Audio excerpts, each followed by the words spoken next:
Maurice Kamto, il aura 71 ans en 2025. Il était le deuxième à la dernière élection présidentielle avec 14,23% des voix, soit plus de 503 000 voix Camerounais qui ont voté en sa faveur. Il aurait pu préparer sereinement 2025, mais il a emprunté des chemins de traverse avec une décision lourde de conséquences qui le suit encore jusqu'à aujourd'hui, qui va même le hanter encore longtemps, le boycott des élections municipales et législatives du 9 février 2020. Et cela a des conséquences, notamment sur la possibilité d'être candidat à l'élection présidentielle en 2025 si le calendrier électoral n'est pas inversé. Je voudrais convoquer deux articles du Code électoral. Très rapidement, on va le voir en tableau. D'abord, l'article 121 du Code électoral, alinéa 2, qui dispose que le candidat à l'élection du président de la République est investi par un parti politique non représenté à l'Assemblée nationale, au Sénat, dans un conseil régional, dans un conseil municipal, doit remplir les conditions applicables aux candidats indépendants. C'est le cas du MRC qui n'a pas d'élu et donc en l'état, si Maurice Kamto n'est pas investi qui n'est pas en capacité d'être investi par le MRC, il peut vouloir être candidat indépendant, mais là également ça se corse parce que l'article 121 dit pour être candidat indépendant à l'élection présidentielle, il faut être présenté par au moins 300 personnalités originaires de toutes les régions, à raison de 30 par région, et possédant la qualité soit de membre du Parlement ou d'une chambre consulaire, soit de conseiller régional ou de conseiller municipal, soit de chef traditionnel de premier degré. Autant dire, mission impossible. Il lui restera peut-être d'être investi par notre parti politique, mais ça c'est une autre affaire. Donc, messieurs, je voudrais vous entendre sur cette candidature déjà annoncée, mais où il y a ces incertitudes. Même le présentateur. Peut-être d'abord le professeur Royan. Je pense que Maurice Kamto, mon professeur de droit international public en deuxième année, en 2003 et 2004, lorsque je suis un jeune étudiant à l'université de Yaoundé 2, est un vrai gâchis. Et quand je le dis, je pèse mes mots. Voilà un homme qui a brillamment réussi sa carrière universitaire, sa carrière professionnelle. C'est un avocat également. Contrairement au lapsus de tout à l'heure, concernant je sois aussi. Oui, ça peut arriver. Voilà un homme qui a tout réussi dans sa vie. Brillante carrière universitaire. Quand on parle du droit au Cameroun, il fait partie des meilleurs. Lorsqu'on parle de l'avocature, c'est un éminent avocat qui a d'ailleurs travaillé pour le Cameroun sur un certain nombre de dossiers. Tout le monde le sait.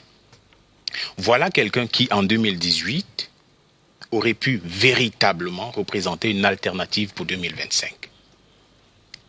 Maurice Kamto avait tout pour réussir. Maurice Kamto avait la formation politique pour réussir. Maurice Kamto mobilisait un ensemble de ressources pour pouvoir prétendre à la magistrature suprême de ce pays. En termes de force, voilà qui est Maurice Kamto. Où Maurice Kamto a-t-il fauté? Maurice Kamto a dit, pendant l'élection présidentielle de 2018, que s'il fallait, et je voudrais que ceux qui m'écoutent, qui sont ses partisans, prennent ce que je dis à la hauteur du docteur en sciences politiques, habilité à diriger les recherches que je suis. Il a dit au Conseil constitutionnel qu'il, s'il fallait faire un concours pour être Boulou, il allait faire ce concours. Peut-être que les gens ne mesurent pas assez la gravité de ce propos sur le plan de la communication politique, sur le plan du marketing politique, sur le plan de l'image politique de Maurice Kamto. Voyez-vous, au Cameroun, en réalité, il y a deux partis politiques. Il y a le parti politique des puissants, des riches, et le parti politique des pauvres. Donc, à partir du moment où Maurice Kamto a tenu ce propos devant les honorables membres du Conseil constitutionnel, il a échoué et il s'est mis lui-même, il s'est tiré lui-même une balle dans le pied en compromettant sa carrière politique. Je finis en disant que Maurice Kamto n'est cependant pas fini.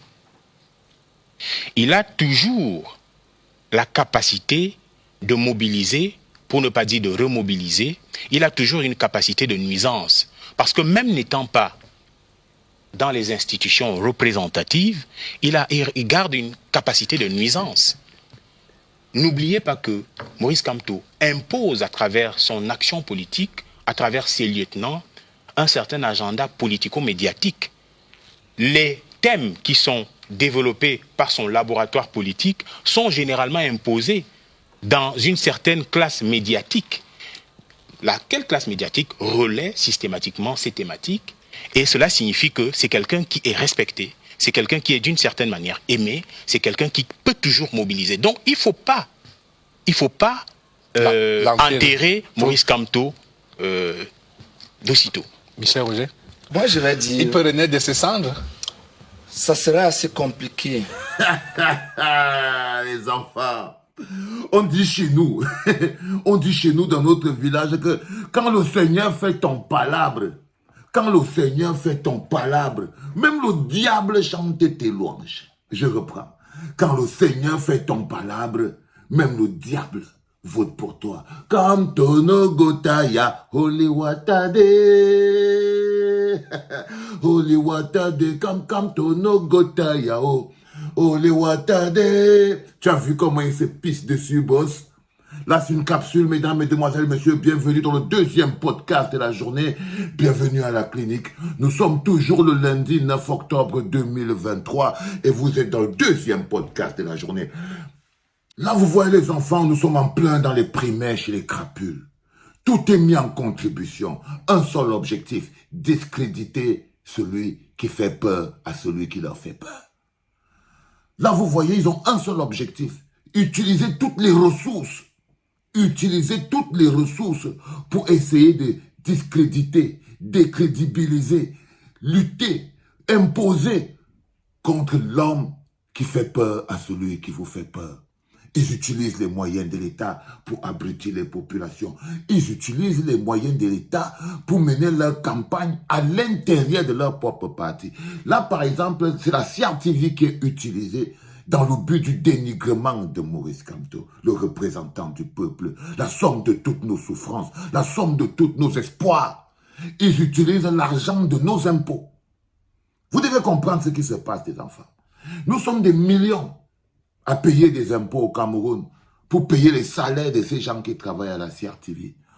Même Maurice Kamto paye les impôts. Tous les militants du MSC payent des impôts, donc payent la redevance audiovisuelle. Mais ils ont décidé d'utiliser, comme ils utilisent le commissariat et la DGSN, pour empêcher les Camerounais qui ne sont pas d'accord avec eux d'avoir leur pièce d'identité, genre passeport, carte nationale d'identité. Comme ils utilisent la justice pour enfermer les Camerounais qui ne sont pas d'accord avec eux. Peace, des Bonessac. Que Dieu bénisse le docteur Alain, le professeur Alain Foguet. Comme ça qu'ils utilisent l'institution communication. Ça, c'est la CRTV. L'argent de nos impôts. Notre institution.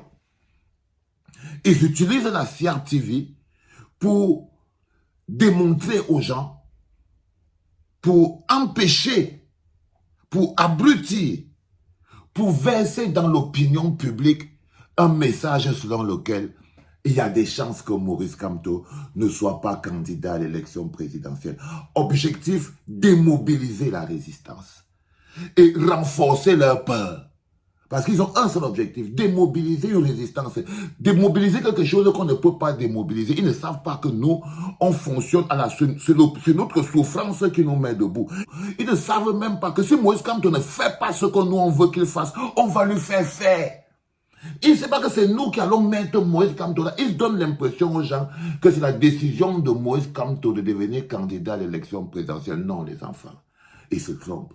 Si Maurice Kamto est notre champion, c'est parce que nous l'avons décidé. C'est parce que nous le portons. C'est parce que c'est nous. Nous sommes sa force. C'est pour ça qu'ils ne peuvent pas l'ébranler. Ils ne peuvent pas l'ébranler parce que si Maurice Kamto comptait sur un peu d'argent, un peu de 5 francs, un peu de la police, un peu, s'il comptait sur quelque chose qui est autre que la puissance du peuple, l'énergie pure, s'il comptait sur autre chose que ça, il pouvait encore être en train de s'inquiéter. Donc là, ils ne se rendent pas compte que ce n'est pas Maurice Kamto qui va aller à l'élection présidentielle de lui-même. C'est nous qui le portons. Et c'est nous tous qui sommes en train de parler là. Nous sommes le peuple, nous sommes les partis politiques, nous sommes les chefs traditionnels. Mais dans leur tête, le vent n'a pas encore tourné. Ils utilisent donc un journaliste qui aurait pu être brillant. Hein. Ce journaliste-là, c'est Bihina. Je crois qu'il s'appelle Bihina, quelque chose. Et c'est toujours un jeune Kambeti qui est utilisé pour faire le sale. Donc, il manipule même la tribu. C'est pour ça que je dis que vous, les Ekans, faites très attention. Parce que quand on vous fait porter la veste qu'on vous taille là, j'espère que vous voyez qu'on est en train de vous tailler la veste là et que vous allez enlever ça. Parce que regardez un peu le gars de Bihina. Ça, c'est pas un journaliste. C'est un yopiste, un talakouiste. Ça, ce n'est pas un journaliste, celui-là. Il n'en vaut pas la peine. Mais il est à sa place. C'est-à-dire qu'il est plus un propagandiste qu'un journaliste. Seulement l'introduction de sa question te démontre qu'il est à la propagande. Ils ont un seul objectif, mettre en lumière Maurice Kamto. Mais ils ne le savent pas. Kamto no gotaya, ole watade, quand le Seigneur veut te perdre en atongo na bihinango neza, il te rend d'abord fou. Là, vous ne savez pas que le Seigneur vous a rendu fou. Vous ne savez pas que vous êtes en train de lui faire tailler, lui porter son manteau de président. C'est le manteau du président. On taille ça dans la souffrance. Le manteau du président, si Pomba avait taillé son manteau présidentiel dans la souffrance, il ne serait pas le 2 à 5 que vous voyez là. Et c'est aussi la preuve que ce bonhomme a détruit le pays. Regardez comment on utilise la CRTV. Regardez seulement à quoi sert la CRTV en ce moment. Vulgaire outil de propagande. Avec objectif, ils ne peuvent même plus faire la propagande pour mettre Pomba en haut. Ils font maintenant la propagande inverse, dénigrer les autres. Parce que quand il n'y a pas le programme en face, quand il n'y a pas la proposition en face, quand il n'y a pas garçon en face, parce que quand vous regardez le RDPC, les Bihina, la CRTV, il n'y a pas garçon en face. C'est des rampants.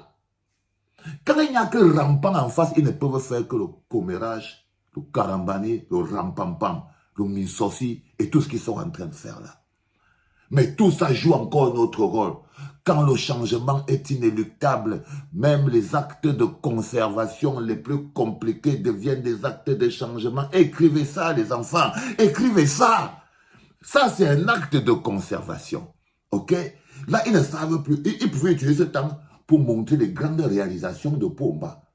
Ils pouvaient utiliser, s'il y avait une grande réalisation, ils pouvaient utiliser ce temps pour montrer les grands actes de Pomba, s'il y avait grands actes. Mais ils n'ont tellement rien à montrer qu'ils ont transformé les journalistes en des congosseuses. Par exemple, les congosseuses, ça ne sont plus des journalistes. L'autre veut s'asseoir là en tant que gestionnaire de... Mais c'est du n'importe quoi, les enfants. Mais tout ça, vous devez prendre ça avec le sourire. Vous devez prendre ça avec le bonheur. Premier enseignement, ils utiliseront toujours les institutions de nos impôts pour se dresser contre les Camerounais. Mais ils n'en valent pas la peine. Ils ne sont pas grands, ils sont tout petits. Ils sont tout petits, ils sont presque tout petits, presque minuscules, presque rien à voir.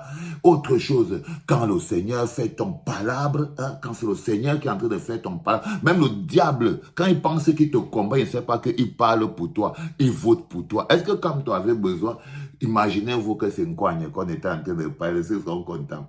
On n'a même pas besoin de payer pour qu'il parle de nous. On n'a pas besoin, le président de Moïse Kamto n'a pas besoin de payer pour que la CRTV se couche et déroule le tapis rouge pour lui. Il n'a pas besoin, ça c'est quand vous êtes élu, quand vous êtes un élu, un homme d'un niveau un peu élevé. Par exemple, là, vous voyez, c'est des petites personnes, c'est des gens bas de gamme, le niveau bas de gamme de l'être humain. Ce journaliste avec ses... C'est du n'importe quoi. Vous voyez ce que je veux dire? Ils n'ont de place nulle part. Par exemple, ces gens-là ne peuvent rester que là à la CRTV.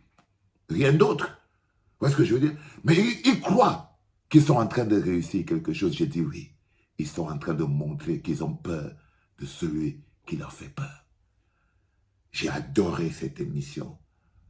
Les enfants, c'était le deuxième podcast de la journée en direct de la clinique. C'était papa.